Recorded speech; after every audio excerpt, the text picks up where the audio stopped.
Assalamu alaikum fam, hope you're doing well. So I'm cooking up some grass-fed ground beef burgers, 85% meat and then the 15% fat.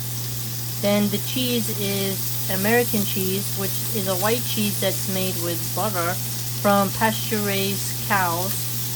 I really hope you can try to make something similar. I use Cajun spices this time, so I have some Cajun burgers with cheese and meat from grass-fed cows and non-GMO cheese as well, organic.